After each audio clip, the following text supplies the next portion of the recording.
జై వర్షం. జై.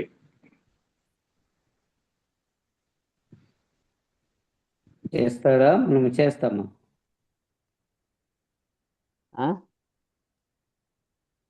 దివాకర్ అన్నయ్య చేస్తానండి. జై గురు స్వామి. జై గురు. జై గురుదేవా. జై గురు.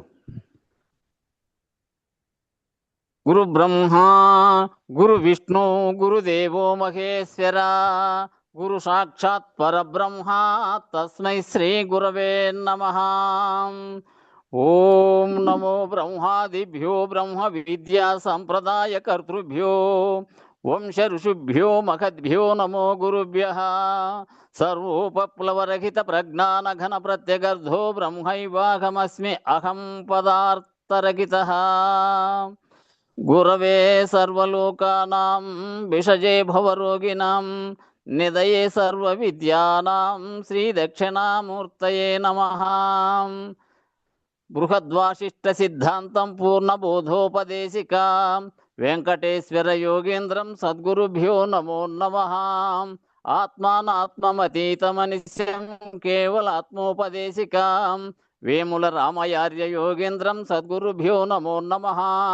క్షరాక్షరమతీతం చ అచల పూర్ణోపదేశికాం శ్రీ పూర్ణానంద పుల్లయార్య సద్గురుభ్యో నమో నమః.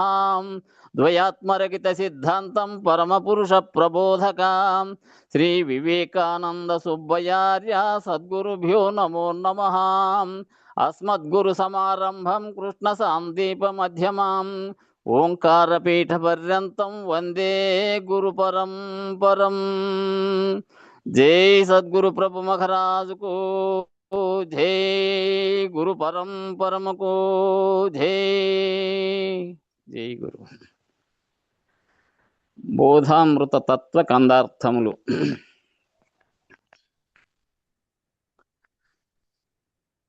ఈలగోల కొండయందున సులభంబుగ బ్రహ్మ విద్య సుజనులకెల్ల తెలియుటకు తెల్లముగనే పలికితి సద్గురుని కృపచే పలుకులు వినుడి. ఓ జనులారా పలికేది గనుడి పలికేటి ఎరుకాచే బయలును గని లేని పలికేటి ఎరుకాచే బయలును గని లేని పలుకులు విడనాడి పలికీతి ఆ విద్య పలుకులు వినుడి. ఓ జనులారా పలికేది గనుడి. పరిపూర్ణ బ్రహ్మమందున ఎరుకని ఎటి విద్య ఒకటి ఏర్పడి తన్ను పరులను ఎరుగుచునుండును. ఎరుకే పరిపూర్ణ మెరుగా ఎరుకబోవండి. ఓ జనులారా మరల రాదండి గురుమూర్తి కరుణాచే గురువాక్యముల విని గురుమూర్తి కరుణాచే గురువాక్యముల విని గురుబోధ వడసి సద్గురు భజన గావించ ఎరుకే బోవండి. ఓ జనులారా మరల రాదండి పరిపూర్ణుడైన సద్గురు పరిపూర్ణము నెరుకపరచి పరిపూర్ణములో ఎరుకను ఎరిగించవలా ఎరుకను విడిపించులేని ఎరుక చెవినుడి. ఓ జనులారా ఎరుక లేదనుడి ఎరుకైన గురుడెరుక మరపూల నెరిగించి ఎరుకైన గురుడెరుక మరపూల నెరిగించి మరపు లేదని చెప్పి ఎరుకను స్థిరపరచు ఎరుక చెవినుడి ఓ జనులారా ఎరుక లేదనుడి. జై సద్గురు ప్రభు మహారాజుకు జై, గురు పరంపరముకు జై. జై గురుదేవ.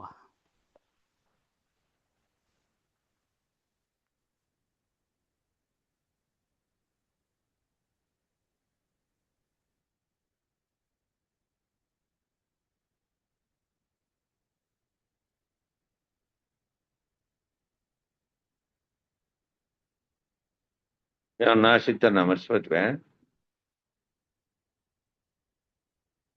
మ్యూట్ తీకోకుండా ప్రార్థన చేసుకుంటాండ. ఉమ్.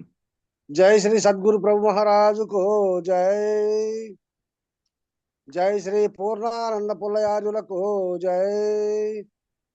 జై ఇందుగల గురు భక్త మండలికి జై.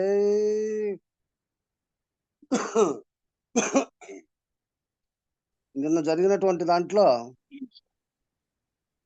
కాబట్టి ఈ 4 సంధ్యలలో సాధన చేయడం మానవుని యొక్క విధి.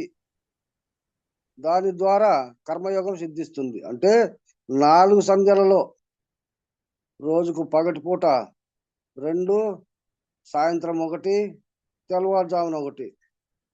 ఈ రోజుకొచ్చి ఈ విధంగా పొద్దున, సాయంత్రము, మధ్యాహ్నము, మళ్ళీ రాత్రి, తెల్లవారుజామున ఈ రకంగా 4 సంధ్యలలో కూడా సాధన చేసేటువంటిది ఒక పద్ధతి, మానవుని యొక్క విధి. దాని ద్వారా కర్మయోగం సిద్ధిస్తుంది. నీవు చేసేటువంటి ఈ కర్మయోగం నీకు ఫలిస్తాడు. అంటే కర్మ ఏదైనా కర్మ కాదు, సుకర్మయే ఉండాల. దుష్కర్మ అనేది వారకు రాకుండా ఏది చేసినప్పటికైనా కానీ సత్కర్మగానే ఉండి చేసేటువంటి పద్ధతి నీకు ఫలిస్తాడు. ఆయా కాలములందు చేయబడినటువంటి అజపా సాధన వలన స్థూలాన్ని అధిగమించి ఆయా కాలములలో ఇప్పుడు ఏ కాలంలో చేస్తా ఉంటామో ఆ కాలంలో చేసేటువంటి ఆ పని అజపా సాధన వలన ఎల్లవేళలా దానిపైననే మనస్సుంచి దాన్నే స్మరించుకుంటూ ఉండబడినటువంటి ఆ సాధన వలన స్థూలాన్ని అధిగమించి సూక్ష్మానికి పరిణామం చెందే అవకాశం వస్తుంది. ఇక ఆ రకంగా చేసినప్పుడు స్థూలాన్ని అధిగమించి ఏదైతే కనపడతా ఉందో స్థూలము, ఈ దేహము కానీ ఈ జగత్తు కానీ స్థూలంతో కనపడేటువంటిదంతా దానిపైన దాన్ని అధిగమించి సూక్ష్మానికి పరిణామం చెందే అవకాశం వస్తుంది. దాంట్లో ఉండబడినటువంటి సారాంశాలను తీసుకొని సూక్ష్మగ్రాహి అంటాడు. సూక్ష్మ జ్ఞానముతో ఎప్పుడైతే నువ్వు చేస్తున్నావో అప్పుడు నీవు కూడా సూక్ష్మములో ఉండేటువంటి దాన్ని తెలుసుకునే ఒక అవకాశము నీకు కలుగుతుంది. తద్వారా సత్వగుణాన్ని, మనోనిగ్రహాన్ని పొందవచ్చు. ఆ రకంగా ఎప్పుడైతే గ్రాహ్యము నీకు అలవడిందో దాని నుంచి రజోగుణము, తమో గుణాన్ని లేకుండా సత్వగుణాన్ని, సత్వగుణం అంటే సత్ప్రవర్తన, సద్బుద్ధి, సజ్ఞానము, ఇటువంటివన్నీ, మనోనిగ్రహాన్ని పొందవచ్చు. మనస్సు కూడా చంచల మనస్సు అనేటువంటిది లేకుండా ఏ సందర్భానుసారంగా ఏది చేయాలో, ఏ సందర్భానుసారంగా ఏది మాట్లాడాలో ఆ విధమైనటువంటి మనస్సు నిగ్రహాన్ని పొందవచ్చు.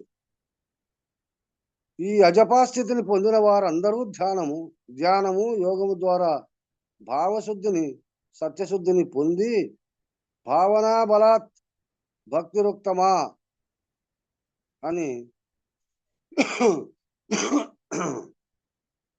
ఎట్లా ఈ అజపా స్థితిని పొందిన వారందరూ కూడా ఎల్లవేళలా దానినే స్మరణ చేసుకుంటూ ఉండబడినటువంటి మహాత్ములంతా కూడా ధ్యానము, యోగము ద్వారా వాళ్ళు చేసేటువంటి దాన్ని ధ్యానము, యోగము, యాగం అంతా దానిపైనే మనసు నిలిచిపోయింది.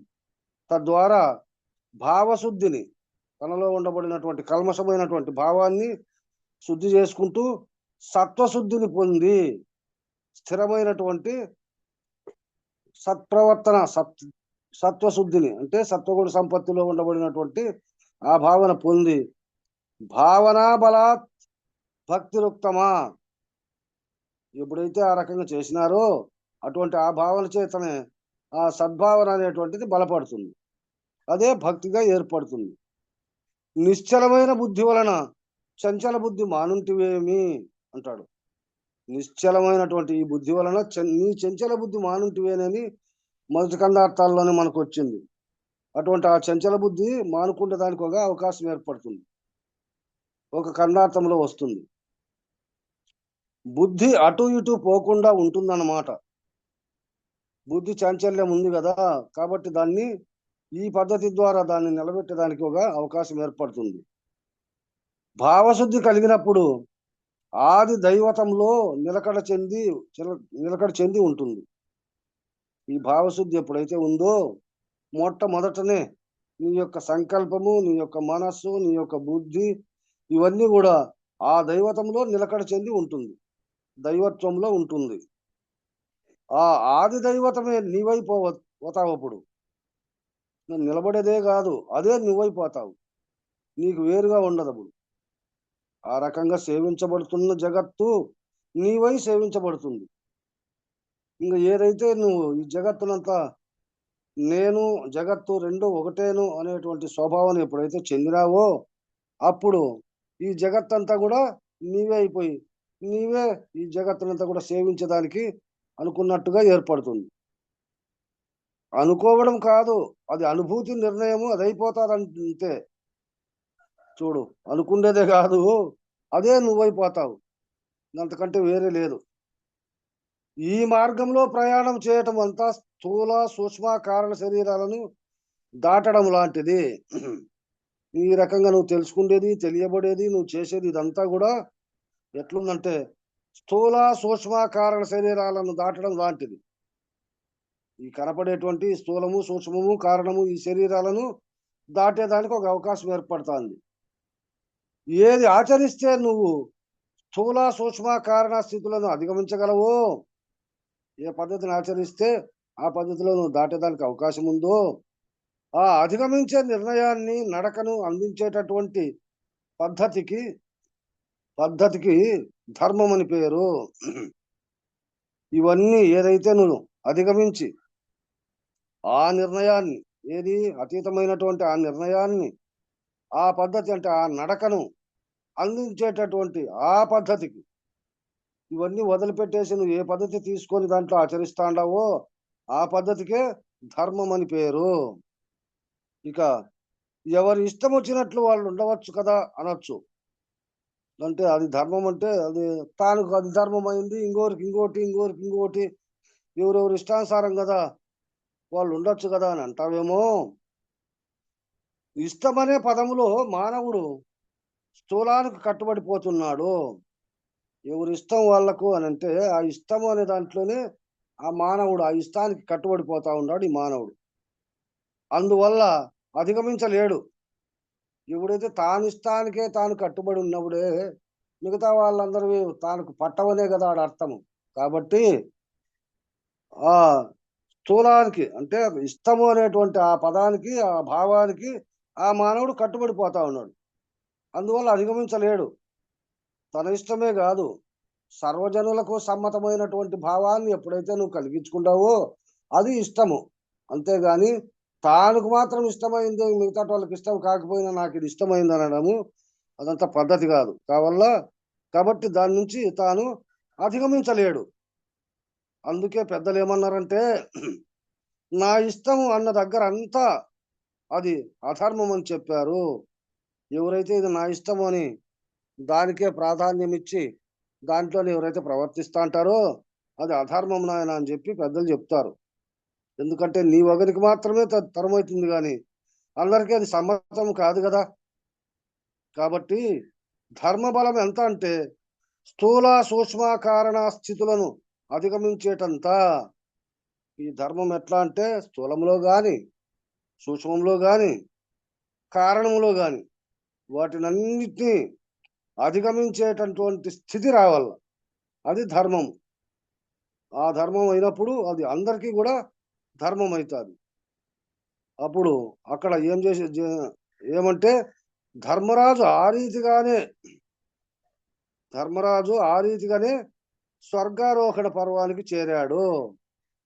ఎట్లా అంటే ఈ ధర్మరాజు స్వర్గలోకము ప్రవేశం చేసినప్పుడు మొట్టమొదట చనిపోయినటువంటి వాళ్ళందరినీ పంపించిన తరువాత తాను ప్రయాణం చేసేదానికి వస్తే అప్పుడు దేవలోకం నుంచి పుష్పక విమానం వచ్చిందంట, ఎక్కువ పదాము అని.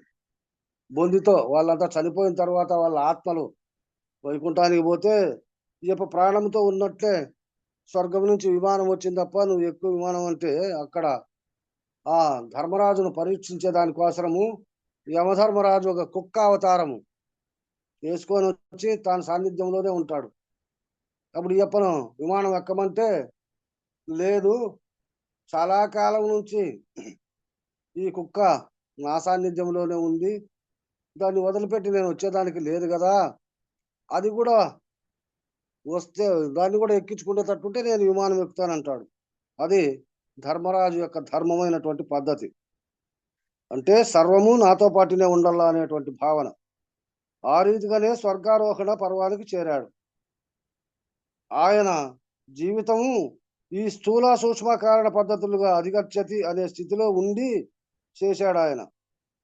ఆయన ధర్మం అంతా స్థూలంలో గాని సూక్ష్మంలో గాని కారణంలో గాని దీంట్లో ఒక రకము, బయట చెప్పేది ఒక రకము, చేసేది ఒక రకం అనేది లేకుండా తాను ఏది చేస్తాడో అదే ఆయన మనసులో జీర్ణించుకొని దానికే బద్ధుడై దానికే కట్టుబడి ఆ పద్ధతిలో ఆయన తయారు చేసినాడు ఆ ధర్మరాజు. అందులో చాలా ధర్మ సూక్ష్మాలు ఉన్నప్పటికీ ధర్మం అంటే నిర్ణయం ఇది, ఏది నిన్ను స్థూల సూక్ష్మ కారణ స్థితులను దాటించగలదో దానికి ధర్మ బలము అని పేరు. ధర్మం అంటే ఏమిటి తప్ప, ధర్మం అంటే నిన్ను ఈ స్థూల దేహము నుండి సూక్ష్మదేహము నుండి కారణదేహము నుండి ఏదైతే దాటించగలదో దానికే ధర్మము, ఆ ధర్మ బలమని పేరు. అంతేగాని బయట ఒకటి లోపల ఒకటి ఉండబడినటువంటి దానికి ధర్మం అని పేరు రాదు. ఆ ధర్మ ప్రవర్తనలో నువ్వు ప్రవర్తించినప్పుడు నిన్ను జీవన్ముక్తులుగా చేసేటువంటి దానికి కూడా అదే తయారైతా ఉంది, అదే నీకు శరణ్యమైతా ఉంది. ధారయతి ఇది ధర్మ అంటే ధరించవలసినది. ధారయతి ధర్మ అంటే ఎల్లవేళలా ఆ ధర్మాన్నే నువ్వు ఒక చొక్కా గుడ్డ ధరించినట్టు ఆ ధర్మాన్ని నువ్వు ధరించవలసినది. ఈ సృష్టిని ధరించినటువంటి ఏ విశ్వ శరీరం ఉన్నదో ఆ విశ్వ శరీరమే ధర్మము. ఈ సృష్టినంతా ఏదైతే ధరించిందో, ఏదైతే శరీర ఆకృతి చెంది వచ్చిందో ఆ శరీరమే ఈ విశ్వము. ఈ విశ్వమే ఆ పద్ధతిలో నిలబడేటువంటి వారికి అదే ధర్మము. అలాంటి వైశ్యానర స్థితిని అందించేటటువంటి దివ్యత్వాన్ని అందించేటటువంటి బలము ధర్మము, ధర్మ బలము. అటువంటి దాన్ని వైశ్యానర స్థితిని, ఏ వైశ్యానర అంటే ఎక్కడ చూసినప్పటికైనా కానీ అదే ఉండాల. ఏ కూడా సందు పెట్టేదానికి ఏదైనా ములుగుచ్చేకి కూడా సందు లేనటువంటి స్థితిని అందించేటువంటి దివ్యత్వాన్ని అందించేటువంటి బలము ధర్మ బలం. ఆ పద్ధతిలో నువ్వు ప్రయాణం చేసినప్పుడు ములుగుచ్చేదానికి కూడా సందు లేకుండా నీ శరీరము, నీ ఆత్మ, నీ స్థితి, మనసు, బుద్ధి, చిత్తము అనేటివన్నీ కూడా ఈ స్థూల సూక్ష్మ కారణ ఈ శరీరాలన్నీ కూడా దాంట్లోకి జీర్ణించుకొని పోయి అవే నువ్వు అయిపోతావు. అదే ధర్మ బలము. ఇవన్నీ కూడా చాలా లోతైన అంశాలు. వీటిని చక్కగా తెలియాలట. ఎందుకంటే ఉన్నది లేదు, లేకున్నది కలదు అనేటటువంటిది చాలా లోతైన నిర్ణయము.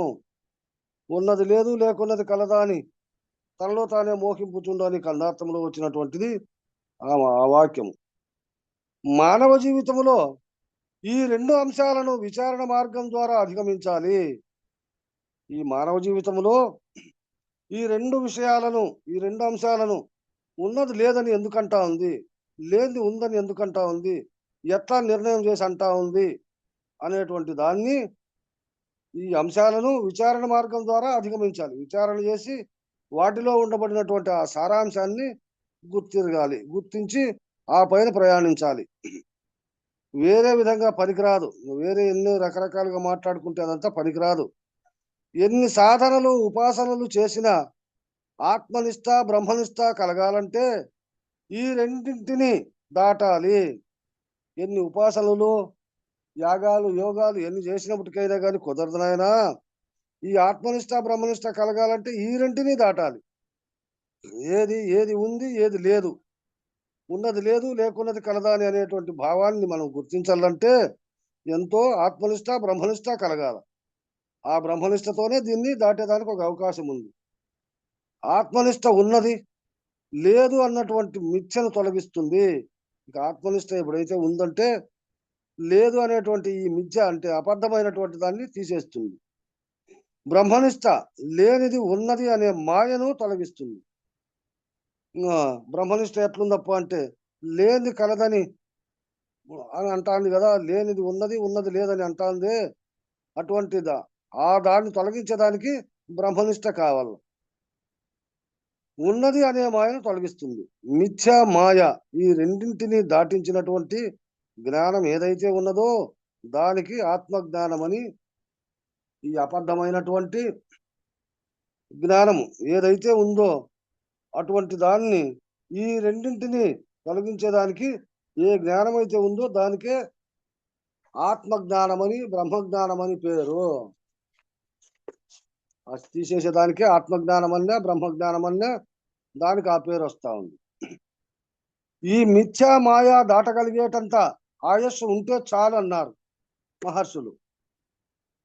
ఏది ఎంతో కాలమే బ్రతకాల్సిన అవసరం లేదు. ఈ అబద్ధమైనటువంటి ఈ మాయను ఈ శరీరాన్ని దాటగలిగేటంత ఆయుస్సు ఉంటే చాలు. అంటే తన్ను తాను తెలియబడి తనకంటే వేరుగా ఉండబడినటువంటి దైవాన్ని తెలుసుకునేటువంటి సమయం ఉంటే చాలు. ఎందుకంటే తిరిగి జన్మ రానటువంటి భావన ఆ పెద్దల ద్వారా తెలియబడితే చాలు అని మహాత్ములు మహర్షులు అన్నారు. దేవతలు ప్రత్యక్షమై ఏం కావాలి అన్నప్పుడు ఈ మిథ్యా మాయా దాటడానికి తరించడానికి ఎంత ఆయుష్ కావాలో అంత ఉంటే చాలన్నారట. ఇంకా పెద్దలు మహర్షులు ఏమడిగినారంటే, దేవతలు ప్రత్యక్షమై నీవు చేసినటువంటి తపస్సుకు నేను మెచ్చుకుండా నీకు ఏ వరవు కావాలో కోరుకోనంటే అప్పుడు వాళ్ళు ఏమడిగినారు, ఈ మిథ్య అంటే అబద్ధమైనటువంటి ఈ దేహము, ఈ దీంట్లో ఏర్పడినటువంటి ఈ మాయను ఈ రెంటిని దాటేదానికి ఎంత సమయము పడుతుందో అంత ఆయుష్ నాకు ఇస్తే చాలు అని అడిగినారట. అసలు తారకం అంటే ఏమిటి? తారకం దాని యొక్క రకం అంటే ఏమిటి అంటే, ఎలా జీవిస్తా నువ్వు మిథ్యను మాయను తరించగలవో దాటగలవో దానికి తారకం అని పేరు. తారకం అంటే నీ యొక్క రకాన్ని నీవు తెలుసుకొని ఏ విధంగా నీవు జీవిస్తే ఈ అబద్ధమైనటువంటి దాన్ని దాటేదానికి ఒక అవకాశం ఏర్పడుతుందో దాన్ని తెలియబడమే అదే తారకము. తాను యొక్క రకం అదే, దానికి పేరు. జ్ఞానం అంటే ఈ మిథ్యా మాయా పోగొట్టగలిగినటువంటి, నశింపగలిగినటువంటి, తరింపజేయునటువంటి దానికి జ్ఞానం అని పేరు. ఇంకా అబద్ధమైన దాన్ని తీసేసేదానికి, ఈ మిథ్యా మాయా పోగొట్టగలిగేదానికి, దీన్ని లేకుండా తీసేదానికి, తరింపజేసేదానికి కూడా దానికి ఏమంటే అదే జ్ఞానము అని దానికి పేరు. ఇక సూటిగా కైవల్యం గురించి మాట్లాడితే జ్ఞానా దేవతో కైవల్యం, జ్ఞానము కైవల్యాన్ని ఇస్తుంది. ఇక జ్ఞానము చేతనే ఏదైనా కానీ మనం సంపాదించుకునేదానికి, ఈ జ్ఞానం చేతనే ఏదైనా మనం పొందడానికి అవకాశం ఉండబడినటువంటిది అన్నిటికీ కూడా ప్రధానమైనటువంటిది ఈ జ్ఞానమే. ఈ జ్ఞానము చేత ఏముంది? జ్ఞానా దేవతో కైవల్యం. జ్ఞానం చేతనే ఈ దేవతలంతా కూడా కైవల్య పదాన్ని ఆశ్రయించినారు. కాబట్టి ప్రతి మనిషి కూడా మనం మాట్లాడేటప్పుడు కానీ పని చేసేటప్పుడు కానీ నేను ఏం చేస్తాండా, నా కర్తవ్య ధర్మం ఏమి, నేను ఏ పద్ధతిలో ప్రయాణించాలా అనేటువంటి దాన్ని గుర్తుపెట్టుకొని ఎవరైతే చేస్తారో అటువంటి మానవులు మహాత్ములు అంతా కూడా ఆ కైవల్య పదవిని ఆర్జించేదానికి ఒక అవకాశం ఉంటుంది. కాబట్టి జ్ఞానము కైవల్యాన్ని ఇస్తుంది. జ్ఞానమే కైవల్యాన్ని ఇస్తుంది. ఈ కైవల్యం కేవలం నుంచి కైవల్యం, కేవలం నుంచి అంటే కేవలం ఏదో సూక్ష్మాతి సూక్ష్మం కాటి నుంచి ఈ కైవల్యం వచ్చింది. కేవలం అంటే తానొక్కడే కలడు, ఏమీ లేదు. ఇప్పుడు కూడా నేను అదే చెబుతున్నా కదండి అంటాడు. ఇంక చెప్పేటటువంటి వాడు కూడా నేను ఒక్కడే కదా ఉండేది, ఇంకా ఏమీ లేదు అంటే ఈ జగత్తులో ఉండబడినటువంటిది అంతా నేనుతో కూడుకొని ఏర్పడింది. ఆ నేననేటువంటిదే ఈ ఎరుక. ఈ ఎరుక లేనటువంటిదే పరిపూర్ణం. చూడండి, ఇంకా జగత్ అంతా కూడా పరికించి అంతా చూడాల్సిన అవసరం లేదు. ఇప్పుడు కుండలో గెరట పెట్టి కలదిప్పినప్పుడు ఒక మెతుకు తీసుకుంటే అన్నం అంతా ఉడికిందా లేదా అనేటువంటి భావాన్ని పొంది అప్పటికప్పుడే దాన్ని ఆ పొయ్యి మీద పెట్టి వంచేసి ఎట్లయితే పక్కకు పెడతారో, అప్పుడు ఒక మెతుకే కదా చూసి ఉండేది. ఆ మెతుకు ఒకటి సక్రమైన పద్ధతిలో ఉంటే ఇంకా జగత్ మొత్తం కుండలో ఉండబడినటువంటి అన్నం అంతా పక్వానికి చెందినట్టు. ఆ విధంగా నేను అనేటువంటి దాన్ని జ్ఞానపథంలో ఎప్పుడైతే నడిపిస్తే ఇక జగత్తంతా కూడా ఏమీ లేనట్టే. నేనదే కదా చెప్తుండ కదండి అంటాడు. స్వార్థపరుడైనటువంటి వాడు నేనే ప్రధానం, అన్నీ నాకేం కావాలి అంటున్నాడు. స్వార్థపరుడు అన్నీ నాకే కావాలి కానీ నేనే ప్రధానం అందరికంటేనని చెప్పి అంటాడు. కానీ హిరణ్యాక్ష, హిరణ్యకశిప, శిశుపాల, దంతవక్తుల, రావణ, కుంభకర్ణ, కంస, జరాసంధ ఇత్యాది అసురీ సంతత వంశస్థుల లక్షణం ఒకటే, నేనే ప్రధానము. అన్నిటికీ నేనే ప్రధానం అనే వాళ్ళందరికీ ఇగో ఇక్కడ తీసుకొచ్చినటువంటి ఉదాహరణలో ఈ పేర్లన్నీ ఇచ్చినాడే. హిరణ్యాక్షుడు నేనే, నాకంటే అన్యం ఎవరు ఉండకూడదు, ఈ జగత్తునంతా పరిపాలించేది నేనే ఉండల్లా, అంతా నా ఆధీనంలోనే ఉండల్లా, నేను చెప్పినట్లే వినల్లా అనేటువంటి స్వభావన కలిగి ఈ హిరణ్యాక్షుడు, హిరణ్యకశిపుడు, శిశుపాలుడు, దంతవక్తుడు, రావణాసురుడు, కుంభకర్ణుడు, కంసుడు, జరాసంధుడు, ఇంకా ఇటువంటి వాళ్ళు ఎంతో మంది ఉన్నారనుకో.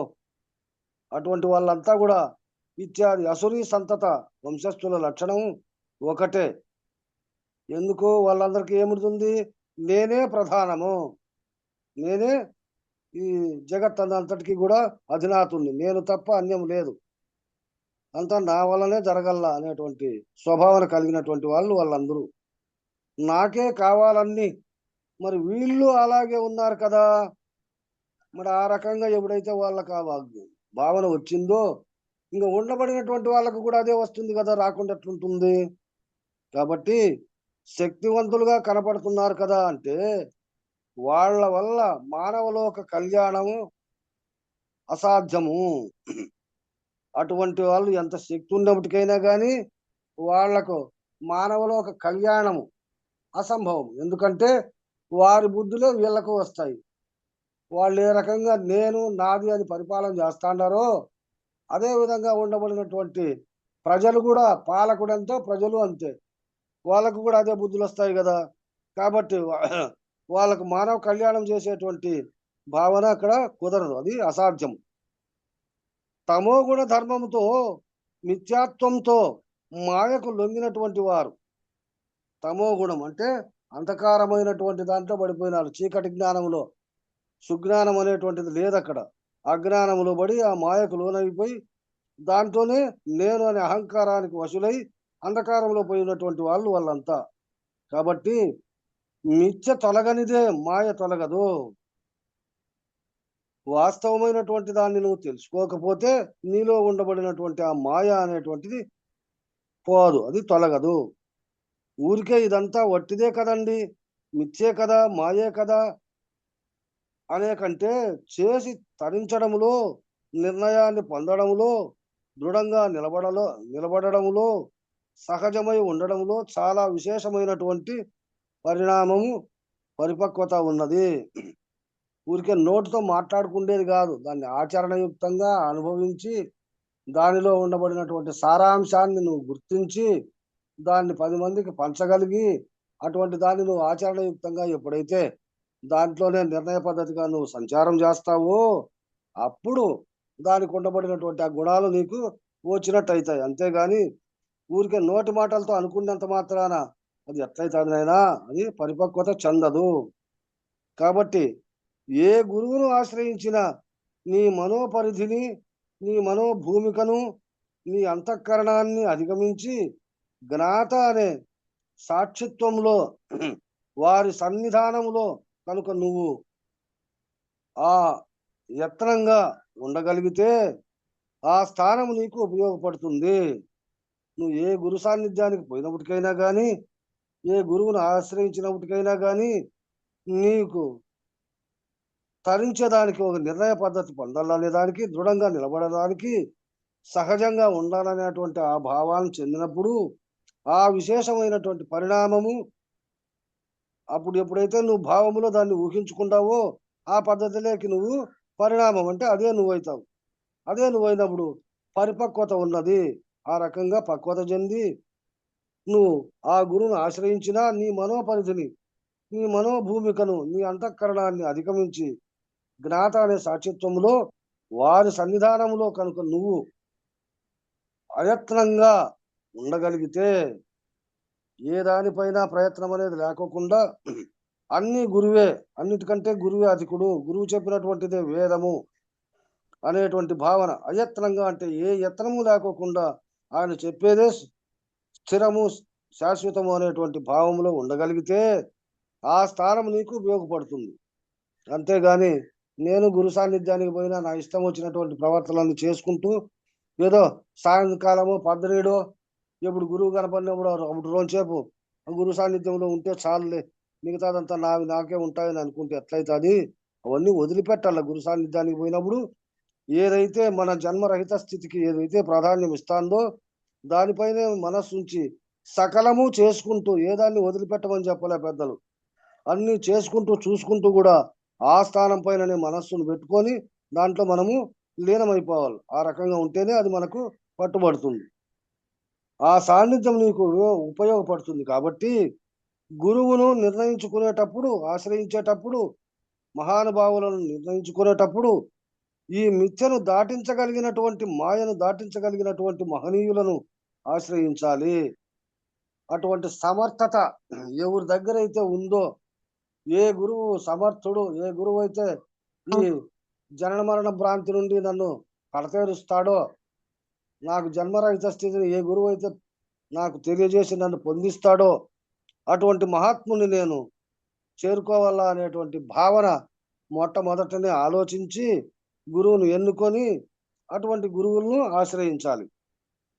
దీని అవతల రెండు ఉన్నాయి, అవి భ్రమ భ్రాంతి అనేవి. ఈ రకంగా చేరిన తర్వాత ఆ తర్వాత కూడా రెండు ఉన్నాయి. ఏంటి అంటే భ్రమ అనేటువంటిది, భ్రాంతి అనేటువంటిది అనేవి ఇవి.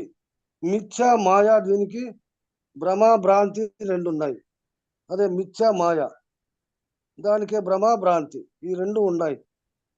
భ్రమ ప్రమ ఇవి సంస్కృత పదాలు. వీటిని జాగ్రత్తగా విచారణ చేస్తే తెలిసిపోతుంది. మాటలు రాని పిల్లవాడికి రకరకాలైన పదార్థాలన్నీ ఒక్కొక్కటిగా తల్లి వాడికి అలవాటు చేస్తుంది. మాటలు రానప్పుడే పిల్లవానికి తినేటప్పుడు, తినిపించేదానికి పసిబిడ్డగా ఉన్నప్పుడే ఏది వానికి రుచి పక్వంగా ఉండి తోసి తింటాడో, రుచిని ఎరిగి, అంటే తీపి మధుర పదార్థాలు తినిపిస్తుంది ఆ తల్లి.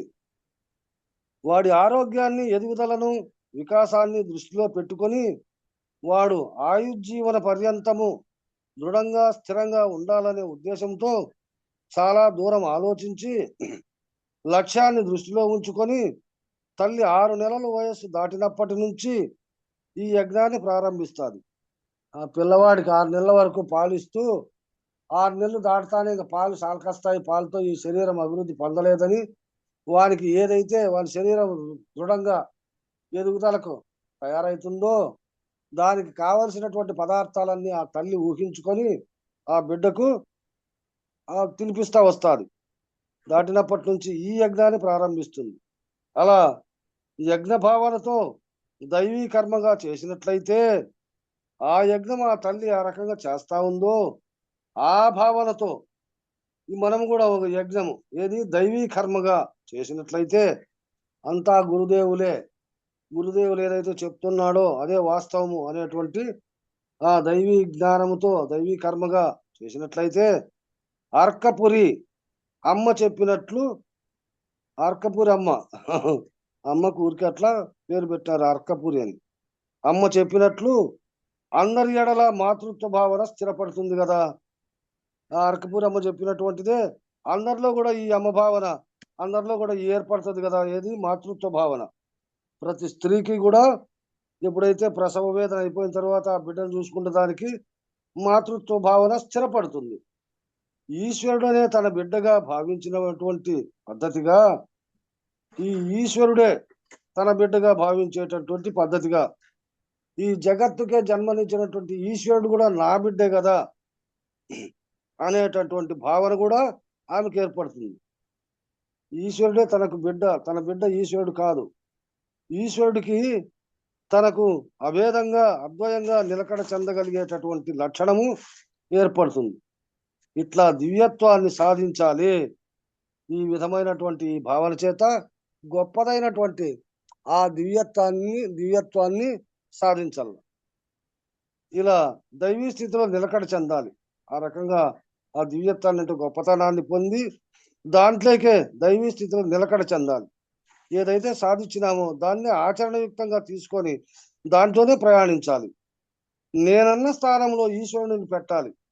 నేను అని ఎవరైతే అనుకుంటాడారో అక్కడ ఈశ్వరుడే నేను. ఆ ఈశ్వరుడు అనే చలనత్వంతో కూడుకొని ఉండబడినటువంటి ఇక్కడ ఏకానికి జీవుడు, అనేకానికి ఈశ్వరుడు. అక్కడ ఉండబడినటువంటి ఆ స్థానంలో ఈశ్వరుని పెట్టాలి.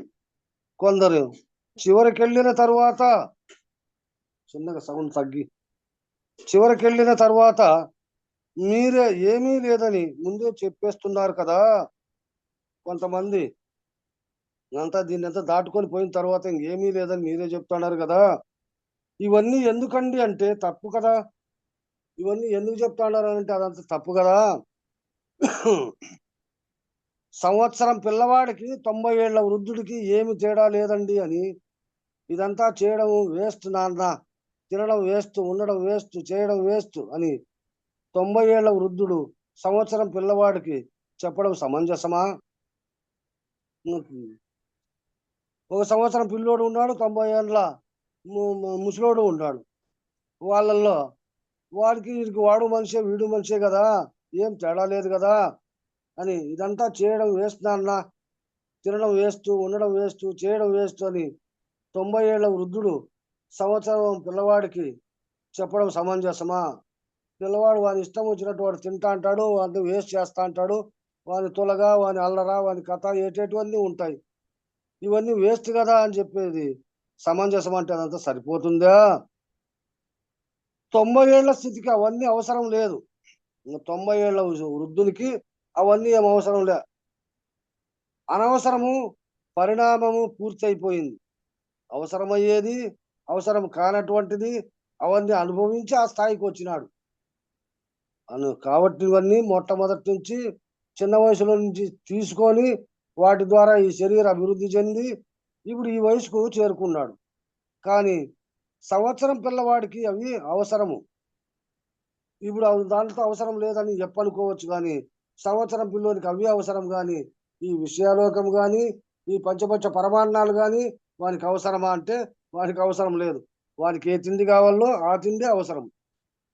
అలాగే జ్ఞానవృద్ధులైన వారు, పరిపక్వత చెందిన వారు, ఇంకా జ్ఞానవృద్ధులు అంటే జ్ఞానాన్ని ఆపాదించినటువంటి వాళ్ళు ఎంతో కాలము జ్ఞానాన్ని సంపాదించుకొని వారి యొక్క భావాన్ని, మనోభావాన్ని పరిపక్వత చెందినవారు అన్ని సాధనలను సాధన చేసి సంయమనం పాటించినారు. ఏ సందర్భాలలో ఏది చేయాలో ఆ సాధనలన్నీ, ఈ చతుర్విధ సాధనలన్నీ కూడా చేసుకుంటూ ఆ దాంట్లోనే నియమనిష్టలన్నీ చేసుకుంటూ సంయమనం పాటించినారు. ఏ సందర్భానికి ఏది చేయాలో అది చేసుకుంటూ దాన్ని అధిగమించినారు. ఆత్మ సంయమన యోగము అధ్యయనం చేసినారు.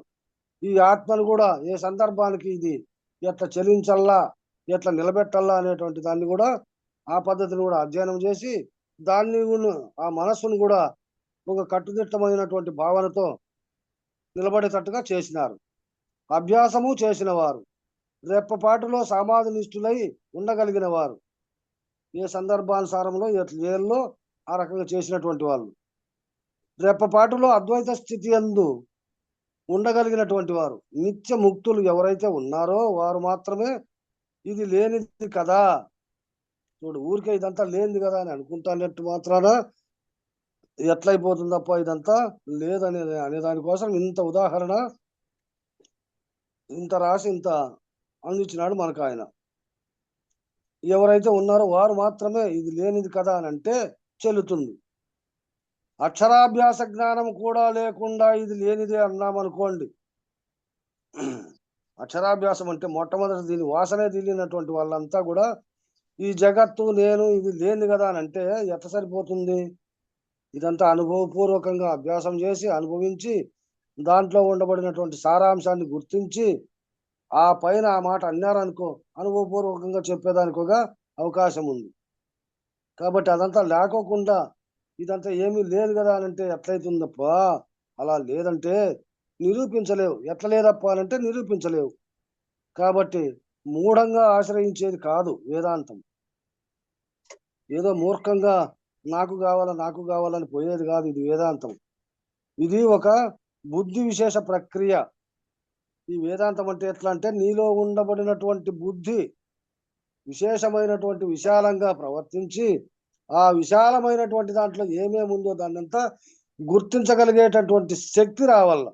అక్కడ ఆ శక్తి వచ్చినప్పుడే ఆ బుద్ధి అనేటువంటిది వికాసం చెంది ఆ వికాసం నుంచి దాంట్లో ఉండబడినటువంటి సారాంశాన్ని గుర్తించి మొదట ఉండబడినటువంటి దాన్ని తీసేసుకొని తర్వాత ఏదైతే జ్ఞానంతో ఏర్పడిందో దాన్ని నిలబెట్టుకునేదే ప్రక్రియ. ఈ క్రియ నుంచి ఆ క్రియ నుంచి ఈ క్రియలోకి మారడం, ఆ వికాసం రావాలి. దానికి భౌతికంగా డిగ్రీలు చదివారా, పిహెచ్డీలు చదివారా అంటే అది ప్రాధాన్యం కాదు. ఈ బుద్ధి జ్ఞానాన్ని చదువుకునే దానికి డిగ్రీలు, పిహెచ్డీలు, ఎంఏలు, ఎంపీలు ఇవన్నీ ఏం అవసరం లేదు నాయనా అంటే అది ప్రాధాన్యం కాదు. కానీ పరిపక్వత రావడం చాలా అవసరం. ఏది నీకు ఉపయోగపడుతుందో వాటి వరకు ఆ చదువుకుంటే చాలు. జీవితము దివ్య జీవితంగా ఉండడం అవసరం. జీవితం బాగా ఉండబడినటువంటిది అవసరం. అలాంటి దివ్య జీవనాన్ని పొందడానికి ఉపయుక్తమైనటువంటి నడకని ఈ ఖండార్థంలో సూచిస్తున్నారు.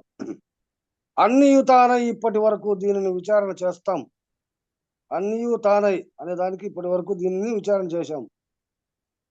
అసంగోహ మసంగోహ హం అసంగో హం పునః పునః అని ఏ సంగము లేదు అని విడిపించుకుంటున్నాడు. ఏ తాదాత్మ్యత లేదు అని సాక్షిగా ఉంటున్నాడు. ముందు ఈ సాక్షిత్వం రావాలట. అన్నియు తానై అనేటటువంటిది అనాలంటే ఈ సాక్షిత్వ స్థితి వచ్చిన వాడే. అన్నియు తానై అనేది అనాలంటే సాక్షిగా ఉండాలి. అవన్నీ నేను కాదు, నేను వేరు, అవన్నీ వేరు. అయితే నేనుండే అవన్నీ చేస్తాండా, నేనుండే అవన్నీ జరుగుతాండాయి, నేను సాక్షిగానే ఉండగాని నాకు అంటలేదు అనేటువంటి స్వభావనలో ఉండేటువంటి స్థితి రావాల. అటువంటి స్థితి వచ్చిన వాడే ఆ రకంగా మాట్లాడేది. ఘట కుడ్యాది సర్వము మృత్తికా మాత్ర ఏవచ. ఘట కుడ్యాది సర్వము మృత్తికా మాత్ర ఏవచ తద్వద బ్రహ్మ సర్వం. ఇది వేదాంత డిండిమహ. అంటే ఘటము అంటే కొండ, కుడ్యాదులు అంటే గోడలు, రాళ్ళు, ఈ సర్వము మృత్తికా మాత్ర ఏవచ. ఇవన్నీ కూడా మట్టితో వచ్చినటువంటివే కదా. ఘటములు అంటే కొండలు కానీ, కుడ్యాదులు అంటే గోడలు కానీ, ఈ సర్వము కూడా మనకు ఈ రాళ్ళ మట్టితో ఏర్పడినటువంటివే కదా. తద్వద బ్రహ్మ సర్వం. ఇది వేదాంత డిండిమహ. ఇక ఆ రకంగా ఈ జగత్తంతా కూడా నా వలన వచ్చింది కదా, మట్టితో ఇవన్నీ ఎట్లయితే వచ్చినాయో ఈ నేననే అహంకారం చేతనే ఈ జగత్తంతా ఏర్పడింది. ఇది వేదాంత డిండిమములో ఉంది అని ఒక శ్లోకం ఇచ్చేది ఇక్కడ. ఆత్మనిష్ఠుడై సాక్షిభూతుడై తురియ ప్రవేశము కలిగి నిర్వాణ స్థితిని అధిగమించిన వారులకు మాత్రమే. ఇది ఎట్లా వాళ్ళకంటే ఆత్మనిష్ఠుడై ఎల్లప్పుడూ తన్ను తాను గుర్తించుకొని తనకంటే వేరుగా ఉండబడినటువంటి సాక్షిభూతుల్ని గుర్తించుకొని నేను ఎప్పుడూ లేనివాన్నే అనేటువంటి తురీయ ప్రవేశం కలిగి నిర్వాణ స్థితిని అధిగమించిన వారికి మాత్రమే, ఏ చలనము లేనటువంటి స్థితిలో ఉండబడినటువంటి వాళ్ళకి మాత్రమే అన్నియు తానై అనేటటువంటి నిర్ణయం కలుగుతుంది. అప్పుడు దాన్ని గుర్తు కనపడతానే వాళ్ళకి అవగాహన చెందుతుంది. అదే అన్నిట్లోనూ నేనే ఉంటి కదా, ఇప్పుడు అన్నిటికీ నేను వేరుగా ఉండా కదా, ఇవన్నీ కారణంగా ఉండి కార్యాన్ని నెరవేర్చిన తర్వాత నాకు వాటికి సంబంధం ఎట్లయితే లేకుండా పోయినానో ఆ విధంగా నేను దానికి సంబంధమే లేదు అనేటువంటి భావన అక్కడ నిర్ణయం కలుగుతుంది. కాబట్టి అవి పన్నుగ వేరనుచు నోట బలుకుచు అంటే నీవు వేరే నేను వేరే అని పలికేటటువంటి జీవధర్మములు భోగి ధర్మములు మాట్లాడడం లేదు. యోగ పద్ధతిగా అది నేను ఒకటే కదా. యోగం అంటే కలిసిపోవడం. నువ్వు నేను ఒకటే, జీవుడు ఈశ్వరుడు ఒకటే, జీవుడు దేవుడు ఒకటే, జీవుడు బ్రహ్మము ఒకటే, జగత్తు జీవేశ్వర త్రయము బ్రహ్మమందు అంశీభూతమై ఏకత్వం అందుచున్నది. అనేకత్వమే లేదని నిర్ణయింపజేసేటటువంటి ధీ విశేషాన్ని అందించేటటువంటి సమాధి నిష్టకు యోగం అని పేరు. యోగంలో ఎట్లుండాలప్ప అంటే అన్నిట్లోనూ ఉంటూ అన్ని నేనేనని పలుక్కుంటూ అన్ని దాంట్లో ఉండబడినటువంటి విశేషమైనటువంటి ఆ భావాన్ని అందించేటటువంటి సమాధి నిష్టకు ఇవన్నీ చేసుకుంటూ ఏదానికి అంటకుండా ఉండబడినటువంటి ఆ స్థితి, అదే సమాధి నిష్ట. దానికి యోగం అని పేరు. మిగిలినవన్నీ అంగములు. యోగ లక్ష్యము ఆత్మనిష్ట, ఆత్మ సాక్షాత్కార జ్ఞానము. ఆ రీతిగా ఆశ్రయించిన వారెవరో ఆ ఆత్మనిష్ఠుడు ఏమంటున్నాడట, ఇక యోగ లక్ష్యము, యోగాన్ని లక్షించినటువంటి వాడు, ఆత్మను నిష్టగా చేసుకున్నటువంటి వాడు, ఈ ఆత్మ సాక్షాత్కారాన్ని పొందినటువంటి మహాత్ములంతా ఎవరైతే ఆ రీతిగా ఆశ్రయించిన వారెవరో ఆ ఆత్మనిష్ఠుడు ఏమంటున్నాడట అంటే, నాకు దీనితో పని లేదండి, ఏది ఉంటే నువ్వు తెలుసుకుంటావో దాంతో ఇక నాకు పని లేదండి. ఎందుకంటే ఉన్నది జగత్తు దగ్గర ప్రారంభించాడు, దానికి సాక్షిగా అయ్యాడు, దాన్ని తెలియబడిన తర్వాత దాంతో పని లేదని అంటాడు. అంతేగాని పని లేదంటే తీసేస్తే పోయేది కాదని, దానికి అవకాశం ఇవ్వకుండా ఉండి లేని స్థితిలో సంచారం చేసినట్టు అయ్యాడు. నా నుంచే జగత్తు ఉద్భవిస్తుంది అనే సత్యాన్ని తెలుసుకున్నాడు. నాతోనే ఈ జగత్తు వచ్చింది అనేటువంటి సత్యాన్ని ఆయన తెలుసుకున్నాడు. ఇక నేనే జగత్తు, నేనే జగత్ అయ్యాను అన్నాడు. అలా అనేటప్పటికీ ఏమైందంటే బ్రహ్మమైపోయాడు. నువ్వు వాస్తవాన్ని గుర్తించిన తర్వాత తానే బ్రహ్మమైపోయినాడు. తాను అన్నిటినీ ఎరుకై ఉన్నానని, ఇంకా దానికి వేరే సాక్షిగా దాంట్లో నేను లీనం కాకుండా దానికి వేరుగా ఉండి అన్నిటినీ నేనే తెలియబడతాండా, నేనే తెలుసుకుంటాండా ఉన్నానని అనేక వస్తు సముదాయము, సముచ్చయము, సంగ్రహము, ఇంద్రియ సముదాయము, సముచ్చయము, సంగ్రహము, విషయ సముచ్చయము, సంగ్రహము, వివేక సముచ్చయము, సంగ్రహము. కాబట్టి అన్నిట్లోనూ ఉండ ఏమిట్లో అనేక వస్తు సముదాయము, సముచ్చయము, అన్నిట్లోనూ నేనే ఉండా, అన్నిట్లోనూ నేను పక్కనుండా. సంగ్రహం అంటే అన్ని నేనే తీసుకుంటా. ఇంద్రియ సముదాయం అంతా నేనే ఉండా, ఈ ఇంద్రియాలకు వేరుగా ఉండా. సంగ్రహం అంటే అన్నిట్లోనూ సంగ్రహించుకొనే ఉండా. ఈ విషయ సముచ్చయం అన్ని విషయాల్లో కూడా నేనే ఉండా, అన్నిటిని నేనే సంగ్రహించుకుండా. ఇంక వివేకం అనే దాన్ని నేనే ఉండా, దాంట్లో నేనే ఉండి ఆ అన్నిటినీ కూడా సంగ్రహించుకొని అన్నిటికీ వేరుగా నేను ఉండాను. కాబట్టి ఈ మానవుడికి ఆగ్రహము అవసరమా కాదా? ఈ మానవునికి ఆగ్రహం అంటే ఇక్కడ కోపము తాపము అని తీసుకునే దానికి ఒక అవకాశము లేదు. అవసరమా కాదా అని ఎవరినన్నా అడిగామనుకోండి, ఏమంటారు? ఇది అవసరమేనండి అంటారు. అంటే కోపమని కాదు, అక్కడ ఆదుర్దత అంటే తొందరగా అటువంటి భావన పొందాలా అనేటువంటి సందర్భము పెడితే ఆడ సరిపోతుంది. ఎందుకని క్రోధం కార్యసాధకం అంటే ఆవేశము, దానిపైన ధ్యాస. ఈ క్రోధము కార్యసాధకం, ఆ రకంగా ఎప్పుడైతే తన లోపల దాన్ని ఆలోచించాడో ఆ కార్యం సాధించేదానికి ఒక అవకాశం ఏర్పడుతుంది. ఒక పని అవ్వాలంటే కొద్దిగా కోపం రావాలట, అది కూడా నిప్పురేణు అంత. దూది తగలబడడానికి కావాల్సినంత నిప్పురేణు అంత సరిపోతుంది. ఒక నిప్పు రేణు అంటే మెరగళ్ళు వస్తూ ఉంటాయి, ఆ రేణు అంత అయితే కూడా సరిపోతుంది. అంతే తీసుకోవాలంటే కోపాన్ని, ఎక్కువ తీసుకునే దానికి లేదని. అంతకంటే ఎక్కువ అవసరం లేదు. కాబట్టి ఆగ్రహము, నిగ్రహము, దురాగ్రహము, సత్యాగ్రహము ఇవన్నీ ఒకే సూత్రం మీద కూర్చబడినటువంటి అన్నమాట.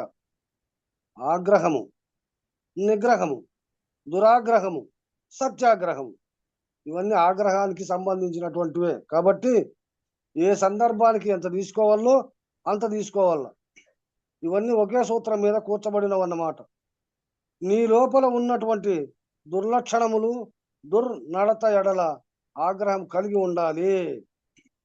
చూడు, ఏదానికి దీన్ని తీసుకోవాలి ఆవేశం అంటే నీలో ఉండబడినటువంటి దుర్లక్షణాలను, దుర్నడతలను తొలగించేదానికి ఆగ్రహం కలిగి ఉండాలి. వాటిని విసర్జించాలి. ప్రయత్నించి బలహీనతలను పోగొట్టుకోవాలి. దానిపైన ఆవేశము, కోపము చెంది నీలో ఉండబడినటువంటి అసమర్థత, తమో గుణంతో కూడుకొని ఉండబడినటువంటివి, రజోగుణంతో కూడుకొని ఉండబడినటువంటి దాన్ని పోగొట్టుకునేదానికి ఎంతో ప్రయత్నించి దాన్ని పోగొట్టుకోవాలి. ఇతరులపై ప్రయోగించేవి కావవి. అవి వేరే వాళ్ళకి ప్రయోగించేటివి కాదు. నీలోనే నువ్వు ప్రయోగించుకొని నీలో ఉండబడినటువంటి ఆ దుర్గుణాలను పారదోలేటువంటి దానికి ప్రయత్నించాలి. అలా చేయడం వలన తనను తాను సంస్కరించుకొని నిగ్రహాన్ని పొందుతాడు. ఆ రకంగా తాను పైన ఎప్పుడైతే ప్రయోగం చేసి తనలో ఉండబడినటువంటి దాన్ని తీసేసుకునే దానికి అవకాశం ఏర్పడుతుందో అప్పుడే తనను తాను సంస్కరించుకున్నట్టు, ఆ దానిలో వచ్చేటువంటి భావాన్ని, నిగ్రహాన్ని నిగ్రహించుకునేదానికి అవకాశం ఇస్తారు. ఎవరైతే ఈ స్వాత్మ నిగ్రహం కలిగి ఉన్నారో, స్వాత్మ నిగ్రహము అంటే తాను మొట్టమొదట నిగ్రహించబడి దాన్ని ఇతరులకు చెప్పేటటువంటి పద్ధతి రావాల. తన యొక్క స్వాత్మ నిగ్రహించబడతాడో వాళ్ళు లోకములో ఉన్నటువంటి దుర్జనుల యొక్క ప్రభావాన్ని తగ్గించగలుగుతారు. అటువంటి వాళ్ళు ఎదట కనపడేటువంటి వాళ్ళు ఏదైనా కానీ ఆవేశంతో మాట్లాడినా, ఆవేశంతో పని చేస్తాన్నప్పటికైనా కానీ, సో నాయనా నీతో పాటు నాకు ఉండాయి, అన్నీ నేను చేస్తాండా, కానీ వాటన్నిట్లోనూ ఎంతవరకు ఉండాలో అంతవరకు ఉండాలప్ప అని అప్పుడు వాళ్ళకి చెప్తే వాళ్ళు వినేదానికి ఒక అవకాశం ఉంటుంది. కాబట్టి ఆ దుర్జనుల యొక్క ప్రభావాన్ని తగ్గించగలుగుతారు. అది దురాగ్రహము. వాళ్ళ ఎడల సూక్ష్మమైన ప్రభావాన్ని కలిగి మనస్సులను మార్చేటటువంటి పనిలో పడతారు. అది ఆ రకంగా చెప్పినప్పుడు వాళ్ళు కూడా కొంత ఆలోచించి అటువంటి భావన మార్చుకునే దానికి ఒక అవకాశం తీసుకొని ఆ దాంట్లో వాళ్ళు పడతారు. స్వాత్మ నిగ్రహమే లేనివాడు ఈ పని చేయలేడు. మొట్టమొదట తానే నిగ్రహం అనేటువంటిది కోల్పోయిన తర్వాత ఇంకోరు ఎందరు కదా. కాబట్టి తాను ఆచరించి ఇతరులకు తెలియజేయాల. ఈ పని చేసిన తర్వాత సత్యాగ్రహమట. ఈ పని అయిపోయిన తర్వాత సత్యాగ్రహం. అదే గాంధీజీ ఏమన్నారంటే, సత్యాగ్రహము ఉత్తమమైన సాధనము, దానికి మించిన సాధన లేదన్నారు. సత్య ఆగ్రహము అంటే నిజమైనటువంటి కోపం, సత్యము, నిజానికి నిజము తెలుసుకోవడానికి, నిజాన్ని పరిపాలన చేసేదానికి అదొక ఆగ్రహం. అంటే దానిపైననే మమత చెంది ఉండడము. వారిలో సత్ యొక్క మేలుకొలుపు కలిగించేటట్లుగా నీవు జీవించాలి. చూడు, ఎదుటి వారిలో సత్ యొక్క మేలుకొలుపు, సత్ ప్రవర్తన కలిగించేదానికోసం గాంధీ గారు దాన్నే తీసుకున్నాడు. ఎందుకంటే యుద్ధాలతోనూ, రంపులతోనూ, కొట్లాటలతోనూ, మాటలతోనూ రాదు నాయన. సత్యమైనటువంటి పద్ధతిలో మాది మాకు కావాలా, మాది మాకు స్వాతంత్రం కావాలా అనేటువంటి దాన్ని బ్రిటిష్ వారితో ఎంతో కాలం పోరాడి కడపటికి యుద్ధం అనేది లేకోకుండా మాటల ద్వారానే బాధలు అనుభవించి, దెబ్బలు తిని, జైళ్ళల్లో పండుకొని, జైళ్ళల్లో ఎంత వేసి ఎన్ని హింసలు పెట్టేప్పటికైనా కానీ ఆ సత్యాగ్రహాన్ని అనేటువంటి దాన్ని వదిలిపెట్టలే. అటువంటి భావన చేతనే ఆ మహాత్ముడు మనకు అందరికి స్వాతంత్రాన్ని తీసుకొచ్చి మనకు ఇచ్చినాడు. ఆ మేలుకొలుపు కలిగించేటట్లుగా నీవు జీవించాలి. నీ యొక్క వాక్కు తపస్సుని, నీ యొక్క కాయక తపస్సుని, అంటే వాక్ తపస్సు అంటే మాట కూడా స్పష్టంగా రావడము, కాయక తపస్సు అంటే శరీరం కూడా దానికి అనుగుణంగానే ఉండల్లా. నీ యొక్క మానసిక తపస్సు అంటే మనసులో ఏదైతే ఉందో అది ఈ 3 కాయక, వాచక, మానసిక, మాట్లాడేది కానీ, దేహంతో కానీ, మనస్సుతో కానీ, ఇవన్నీ కూడా ఎదుటివాడిలో మార్పు తేవడానికి, మేలుకొలుపు కలిగించడానికి, వాడు చైతన్య స్వరూపుడని, వాడు ఆత్మస్వరూపుడని మెలకువా. ఈ రకంగా ఎదుటివాడిలో మార్పు తీసుకురావాలంటే నీ యొక్క మాట, నీ శరీరము, నీ నడత ఇవన్నీ కూడా సక్రమమైనటువంటి పద్ధతిలో ఎప్పుడైతే నువ్వు చేస్తావో అప్పుడు ఎదుటివాడిలో కూడా మార్పు వచ్చేదానికి ఒక అవకాశం ఉంటుంది. అదే చైతన్య స్వరూపుడని, వాడు ఆత్మస్వరూపుడని మెలకువా. మేలుకొలుపు ఇవ్వడానికి ఈ శక్తిని ఉండాలి, ఈ శక్తిని వాడాలి. మేలుకొలుపులు అంటే ఒకరికి మేలు చేసే దానికోసము, ఒకరిని దీని నుంచి లేపడానికి, అంటే వారిలో ఉండబడినటువంటి అజ్ఞానాన్ని తొలగించి బయట జనావళిలో సత్ప్రవర్తనలోకి రావాలంటే అటువంటి ఆ శక్తిని ఇచ్చేదానికి ఇవన్నీ వాడాలి. దాని పేరు సత్యాగ్రహము, సత్యమైనటువంటి ఆగ్రహం. ఆయన భగవద్గీతను ఇలా అధ్యయనం చేసి, ఇలా అర్థం చేసుకొని ఇలా జీవించాడు.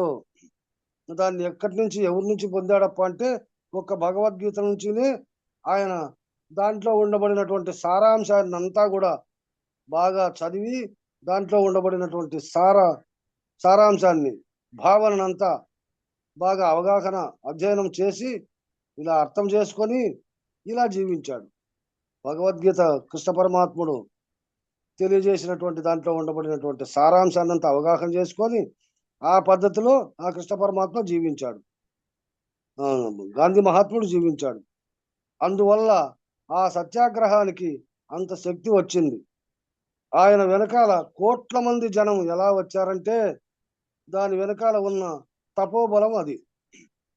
ఆయన వెనకాల ఎందుకు వచ్చినారు అంతమంది కోట్ల జనాలంతానంటే దాంట్లో ఉండబడినటువంటి తపోబలం, అంటే దానిపైననే మనస్సును ఉపయోగపెట్టి అదే స్థిరమైనటువంటి స్వభావాల చేత ఎవరికి కీడు రానియకోకుండా చేసినటువంటి అదే తపస్సు, అదే తపోబలం.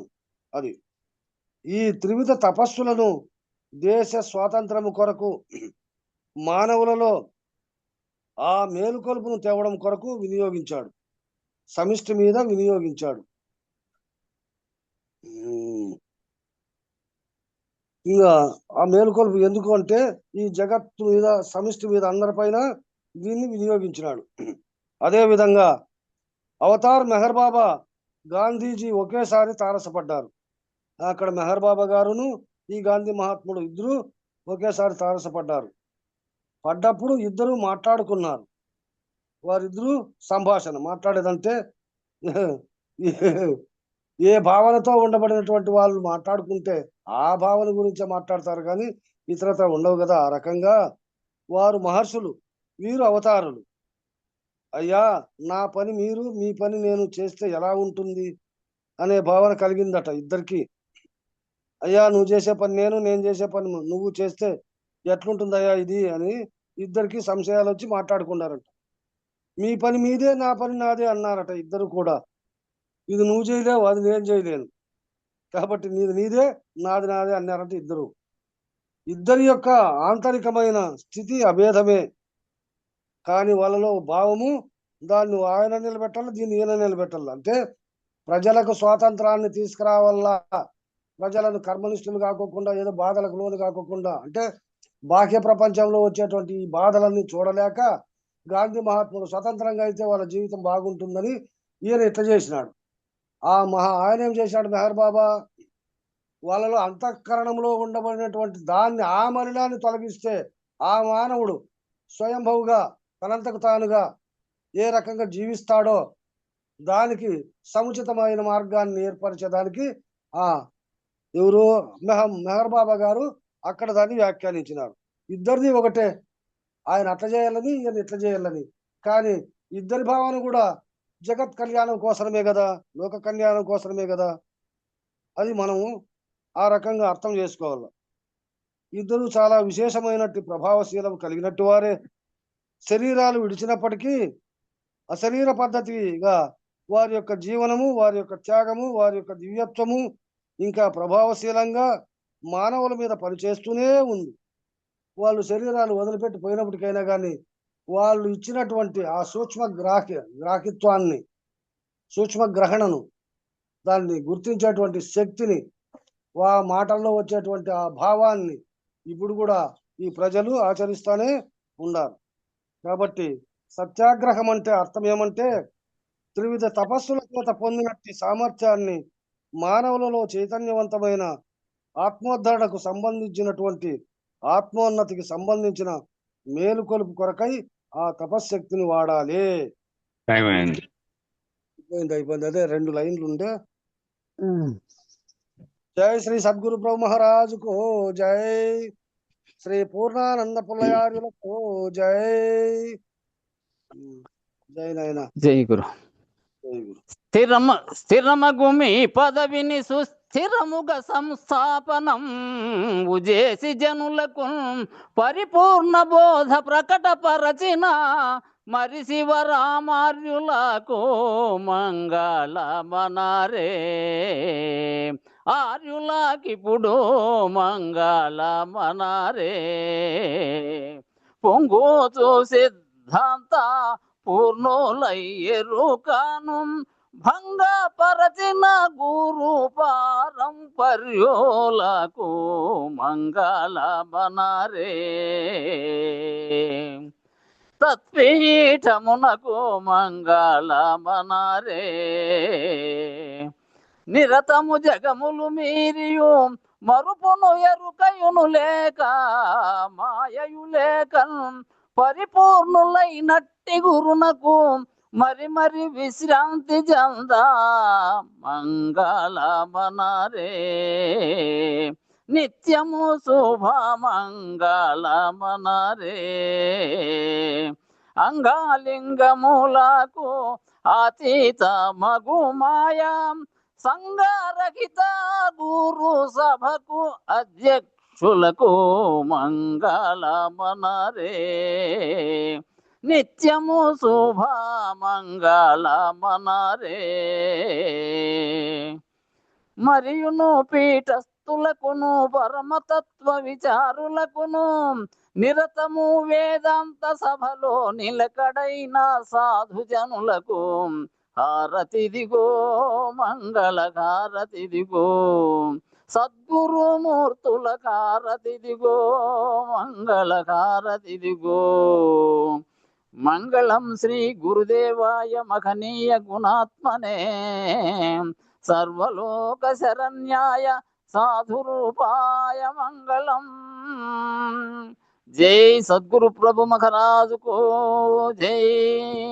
శ్రీ పూర్ణానంద పుల్లయార్య సద్గురు ప్రభు మహారాజుకు జై. శ్రీ వివేకానంద బండారు సుబ్బయార్య సద్గురు ప్రభు మహారాజుకు జై. గురు పరంపరముకు జై. గురు భక్త మండలికి జై. జై గురు. జై గురు. జై గురు స్వామి. జై గురు స్వామి.